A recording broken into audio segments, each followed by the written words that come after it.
4 sampai ayat yang ke-9. Yang sudah dapat katakan amin. Amin. Oke. Bapak Ibu, waktu kita mendengarkan firman Tuhan, izinkan Roh Kudus bekerja di antara kita. Untuk itu waktu firman Tuhan disampaikan, saya harapkan kita membuka hati kita. Karena waktu Bapak Ibu datang ke tempat ini, Tuhan akan berbicara untuk menyelesaikan segala perkara kita. Amen. Tapi poinnya bukan soal perkara kita, tapi poinnya sebagaimana cintamu kepada Tuhan Yesus. Amin. Jangan datang kepada Tuhan Yesus buat masalah, tapi datang kepada Yesus karena haus dan lapar. Yes. Itu yang Tuhan suka. Kalau engkau datang kepada Yesus karena masalahmu, maaf kata, Tuhan Yesus kurang suka. Karena Yesus tahu masalahmu apa, dan Tuhan Yesus tahu cara menyelesaikannya. Tapi datanglah dengan karena engkau mencintai, engkau haus, engkau lapar akan Tuhan Yesus. Amin. Makanya tema khotbah saya hari ini adalah menjadikan hidup lebih hidup. Katakan menjadikan hidup lebih hidup. Menjadikan hidup lebih hidup. Bapak Ibu tahu, waktu kita katakan menjadikan hidup lebih hidup, sebenarnya kita sudah hidup, tapi nggak lebih daripada hidup. Untuk itu Tuhan katakan, engkau harus menjadikan hidupmu lebih daripada hidup. Makanya ada perbedaan antara anak-anak Tuhan sama anak-anak setan. Setan lagi cari bagaimana supaya anak-anak Tuhan itu bisa dia rebut, supaya hidupnya itu semakin lama semakin terpuruk. Yang kaya lama-lama semakin kaya, tetapi nggak ada sukacitanya. Yang miskin sudah miskin, makin hancur, makin habis, nggak ada sukacitanya juga. Udah miskin, sombong lagi misalnya. Habislah sudah. Karena hidupnya nggak ada lagi artinya. Tetapi hari ini Tuhan ingatkan, di PD Horizon ini, Horizon itu tadi saya bilang, kenapa PD-nya itu Horizon? Rupanya Tuhan kasih nama House of Restoration Yes. for my son. Tuhan Amin. bilang. Berarti ini rumah pemulihan bagi anak-anaknya Tuhan. Nah, waktu Om Sugiarto berkata PD-nya ini nggak akan ganti nama, tetap PD Horizon, saya katakan amin. Karena Tuhan memulihkan setiap keluarga-keluarga yang ada Pekalongan dan sekitarnya. Untuk itulah Bapak Ibu ada di tempat ini, percayalah, selesai tahun ini tempat sudah nggak muat, saya mau katakan. Amin. Karena saya selama dalam perjalanan kemari, itu perbicaraannya dengan para tim anggota daripada PD ini, begitu cakep dan cantik ya Tuhan proses. Sampai saya mau makan aja, aduh rasanya gimana. Tetapi saya melihat ketenangan para hamba-hamba Tuhan yang di sini, luar biasa. Percayalah Bapak Ibu lagi disiapkan untuk menjadi dokter-dokternya Allah. Amin. Untuk menyehatkan generasi yang ada di sini. Engkau yang tadi datang di sini dengan rasa sakit hati, engkau yang datang sini dengan kecewaan telah disembuhkan, engkau akan menyembuhkan generasi yang ada di luar sana. Amin. Makanya hidupmu harus menjadi lebih hidup. Yang mau katakan amin? Amin. Coba yang suami istri pandang suamimu. Katakan, kok tambah cantik hari ini. Ganteng hari ini. Padahal belum khotbah loh. Kok tambah cantik. Gimana khotbah? Bilang Amin. ke suaminya kok ganteng gitu, Bu. Percayalah, waktu sukacita Tuhan ada, Tuhan bilang hati yang gembira adalah Obat. obat yang manjur. Amin. Tetapi Amin. sedikit orang Kristen yang percaya. Iya. Ya, Pak Pendeta ngomong doang. Kok pulang dari sini juga stres? Ya iya, apa yang kau katakan itu yang Jadi. terjadi. Mulut kita berkuasa, ngomong, gua mau kaya. Gua mau anak-anak gua punya rumah, punya kamar, setiap kamar timur ada kolam renangnya. Tapi setelah pulang dari sini, ya ampun, Tuhan besok mau makan apa? Tuhan ini besok mau gimana? Ngomong aja sudah susah, sudah nggak percaya. Ngomong mau punya rumah, ya ada kamar tidurnya, ya ada kolam renangnya di dalamnya. Nggak mungkin terjadi. Karena omongan kita nggak menabung kelimpahan, tapi kesusahan. Hari ini kita harus belajar membuka hati kita di hadapan Tuhan. Katakan Amin. membuka hati. Buka hati. Engkau yang muda, engkau yang tua, Tuhan akan lihat seberapa besar perjuangan hidupku di dalam Tuhan. Mari kita baca dalam Filipi 4 ayat 4 sampai yang 9. Yang mau katakan amin. Amin. Yang mau katakan wow. Wow. Oke, yang wanita baca ayat 4, yang laki-laki baca ayat 5, yang bencong dan segala macamnya nggak dapat bagian dalam hal ini. Amin. Karena anak-anak Tuhan harus normal semuanya. Yang percaya katakan amin. Amin. Oke, yang ayat 4 wanita silakan baca 1, 2, 3. Bersukacitalah senantiasa dalam Tuhan. Sekali lagi kukatakan bersukacitalah. Yuk, yang laki-laki 1, 2, 3. Hendaklah kebaikan hatimu diketahui semua orang. Tuhan sudah dekat. Ayat 6. Janganlah hendaknya kamu khawatir tentang apapun juga, tetapi nyatakanlah dalam segala hal keinginanmu kepada Allah dalam doa dan permohonan dengan ucapan syukur. Ayat 7. Damai sejahtera Allah yang melampaui segala akal akan memelihara hati dan pikiranmu dalam Kristus Yesus. Ayat 8. Jadi akhirnya saudara-saudara, semua yang benar, semua yang mulia, semua yang adil, semua yang suci, semua yang manis, semua yang disebut kebajikan dan patut dipuji, pikirkanlah semuanya itu. Ayat 9. Dan apa yang telah kamu pelajari dan apa yang telah kamu terima dan apa yang telah kamu dengar dan apa yang telah kamu lihat padaku, lakukanlah itu. Maka Allah sumber damai sejahtera Allah akan menyertai kamu. Yang percaya katakan amin. Amin. Kita akan bahas ayat ini. Waktu saya renungkan ayat ini ayat yang luar biasa Bapak Ibu. Inilah ayat membuat saya hidup menjadi lebih hidup. Mau pendeta, mau preman, itu punya masalah. Semuanya punya masalah, nggak ada yang nggak punya masalah. Makanya dibilang itu, waktu ada masalah, katakan, ya Tuhan, masa Allah nggak ada? Maka dibilang masalah. Tapi kita katakan, masalahku ada bersama dengan Tuhan, maka Tuhan yang akan selesaikan. Yang mau katakan amin? Amin. Kita akan bahas pertama di ayat 4 dikatakan, bersukacitalah senantiasa dalam Tuhan. Sekali lagi kukatakan bersukacitalah. Nah, waktu dikatakan senantiasa bersukacita di dalam Tuhan, dalam Filipi 4 ayat 4, orang percaya harus bersukacita dan memperoleh kekuatan dengan mengingat akan kasih karunia-Nya, dekatnya dengan Tuhan serta janji-janjinya. Perhatikan baik-baik. Bapak Ibu, waktu Tuhan katakan, waktu Rasul Paulus katakan dalam Filipi ini, pada jemaat di Filipi dikatakan, bersukacitalah senantiasa dalam Tuhan. Sekali lagi kukatakan bersukacitalah. Ini adalah kalimat perintah. Dan ini adalah harus. Karena dia ngomongnya sekali, tapi dia ulang. Bersukacitalah. Dia bilang begini, bersukacitalah, sekali lagi kukatakan bersukacitalah. Nah, kenapa dikatakan bersukacitalah? Percayalah, kalau hidupmu mau lebih hidup, itu nggak bisa murung, nggak bisa kesusahan yang hidup dalam diri kita. Kalau kita menginvestasikan kesusahan, mengeluh, terus kecewa, itu nggak akan hidup lebih hidup. Tapi lama-lama engkau akan mengalami kematian secara rohani. Nah, makanya dikatakan, waktu kita menjadi orang percaya harus bersukacita dan memperoleh kekuatan.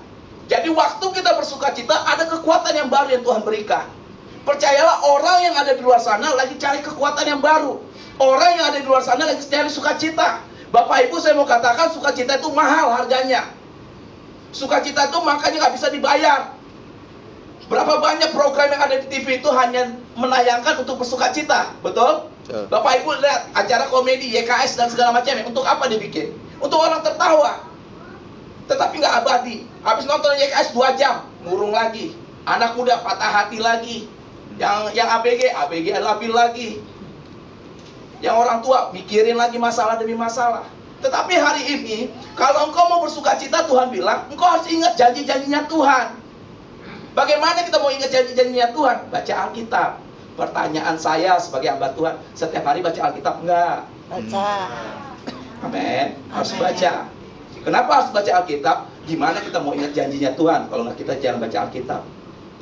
Siapa di sini kalau baca Alkitab baru 2 ayat ngantuk? Di sini nggak ada, nanti di rumah Pak Pendeta. Nah, saya waktu itu baca Alkitab cepat ngantuk Bapak Ibu. Lalu saya tanya, Tuhan, gua nggak bisa begini, saya nggak bisa begini kalau baca Alkitab ngantuk, gimana rasanya? Lalu Tuhan bilang, kalau makan nasi doang, enak nggak? Ya enak, ya sama seperti baca Alkitab. Lalu gimana? Kasih dong, nasi pakai babi kecap, nasi pakai sate babi, nasi pakai babi sambal apa segala macam. Jadi enak nggak nasi? Enak. Alkitab juga begitu.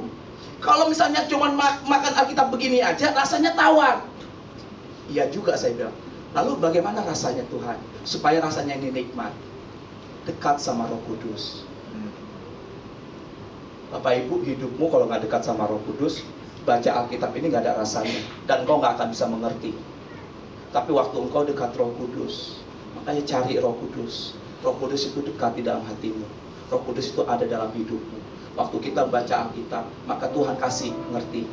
Tuhan kasih pengertian-pengertian yang luar biasa dalam hidup kita. Baca Alkitab, jangan baca Facebook mulu, apalagi Twitter, apalagi baca koran sebelumnya. Baca Alkitab, yang mau katakan amin. Amin. Terutama saya mohon untuk para imam, bapak-bapak, kita sebagai imam kepala keluarga, kita berada di posisi di atas. Kepala keluarga rusak semuanya. Kepala keluarga kuat semuanya. Bukan soal materi, saya mau katakan. Bukan soal kekayaan.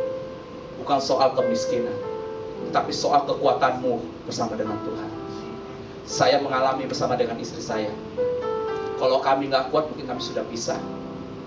Kenapa? Materi adalah yang memisahkan setiap rumah tangga. Bapak Ibu bisa pikirkan baik-baik. Karena kenapa istrimu meninggalkan engkau? Karena kenapa suamimu meninggalkan engkau? Karena kenapa anak-anakmu benci sama engkau? Cuma satu hal, materi. Dan materi itulah yang dicuri dalam kehidupan kita. Maka Yohanes 10 ayat 10 mengatakan, iblis datang hanya untuk mencuri, membunuh, dan membinasakan. Tapi di balik itu kata Yesus, aku datang memberi hidup dan memberinya dalam kelimpahan. Amin. Mana yang kau pilih? Mau ikut iblis apa ikut Yesus? Kalau saya pribadi ikut Yesus. Waktu ada masalah itu saya bergandengan tangan sama istri saya. Kami berdoa bersama-sama. Kami bukan orang-orang kaya. Kami orangnya Tuhan hanya cukupkan waktu kami berkebutuhan. Singkat cerita, waktu itu kami pulang dalam pelayanan. Kami pulang dalam pelayanan. Pas pulang istri saya bilang, "Pak, duit kita habis. Besok anak harus ada susu." Kami berdua di motor. Lewat jalannya itu ke arah Lebak Bulus. Itu kami nggak punya duit sama sekali. Demi Tuhan yang hidup, kami nggak punya duit. Tapi apa yang Tuhan lakukan? Istri saya berdoa. Dia bilang begini, "Tuhan, kami butuh duit 200.000 supaya kami besok bisa membeli susu, bisa makan, bisa ada bensin tuh kendaraan motor kami." Jalanan macet Bapak Ibu di sekitar Lebak Bulus. Kalau Bapak Ibu ke daerah Jakarta tuh ada Lebak Bulus. Namanya jalanan macet. Tiba-tiba mata saya bisa lihat ada uang 50.000. Uang berapa? 50.000. Saya mintanya berapa? 200.000. 5.000, 50.000. Lalu istri saya bilang, "Mah, ada uang 50.000. Keadaan sore macet, di situ banyak lalu lalang. Pertanyaan saya, orang lalu lalang itu bisa lihat nggak duitnya? Bisa. Tapi kenapa nggak bisa mereka nggak bisa lihat? Saya sama istri saya naik motor bisa lihat. Istri saya loncat dengan iman dan keyakinan yang luar biasa, mengalahkan loncatan daripada tupai-tupai yang ada. Saya rasa dia loncat dari motornya, dia samperin itu duit, dia ambil duitnya itu terbang Bapak Ibu. Dia terbang, istri saya kejar. Tahukah waktu dia mengejar, duit itu sengaja Tuhan bikin terbang. Waktu dia terbang, dia ambil. Ada 3 lagi temannya 50.000 di jalan raya. Akhirnya istri saya bilang, stop, dia ambil. 200.000. Amin. Apa yang kami pikirkan? Amin. Oh, saya mau katakan, waktu engkau melayani Tuhan, pikiranmu harus bersama dengan Tuhan. Yes. Hatimu harus bersama dengan Tuhan. Karena Tuhan bilang, orang yang dekat kepadaku, apa saja yang dia minta, Yes. Tuhan cukupkan. Amin. Jangan punya motivasi yang salah. Beri kemuliaan bagi nama Tuhan, jangan ragu-ragu. Amin. Bapak Ibu tepuk tangan itu sama malaikat. 1, 2, 3. Nah, segitulah berkat yang akan Tuhan berikan. Haleluya. Oke. Poin pertama, hidupmu harus ada sukacita. Miliki sukacitanya Tuhan itu dalam kehidupanmu, maka engkau bersukacita. Bagaimana saya bersukacita? Istri saya meninggalkan saya. Bagaimana saya bersukacita? Teman saya menipu saya. Tuhan bilang bersukacitalah. Bersukacita itu gak pakai syarat Bapak Ibu. Engkau pilih mana? Bersukacita atau berdukacita? Bersukacita. Percayalah, waktu istrimu meninggalkan engkau, suamimu meninggalkan engkau, waktu engkau bersukacita berdoa sama Tuhan, dia akan kembali. Yes. Amin. Saya katakan begini bukan karena saya nggak pernah ngalami. Orang tua saya mengalami pisah. Tetapi puji Tuhan kami anaknya bertobat. Mama saya di mana, papa saya di mana. Saya lihat mama saya selingkuh di mana, saya lihat. Tapi sebagai anak-anak yang sudah puji Tuhan, kelas 6 SD saya sudah bertobat. Saya berdoa sama Tuhan. Saya berdoa terus sama Tuhan. Saya tidak benci. Orang tuh kalau memiliki sukacita, dia nggak akan benci musuhnya. Yeah. Dia akan berkati. Amen. Orang tuh kalau penuh dengan sukacita yang dari Tuhan, dia akan doakan musuhnya. Yes. Sehingga akhirnya apa yang terjadi? Papa mama saya kembali pulih. Akhirnya mereka bertobat. Akhirnya mereka bersama kembali. Karena kenapa? Ada sukacita Tuhan. Jangan mau ditipu sama iblis. Amin. Yeah. Lihat sebelah kananmu, colek. Jangan mau ditipu sama iblis. Jangan mau sama iblis. Amin. Amin. Nah, kadang pendeta nyuruhnya begitu ya. Colek sebelah kananmu. Sebelah kanan colek, sebelah kanan colek. Akhirnya nggak dilihat pas ngomong ya. begitulah pendeta kadang-kadang.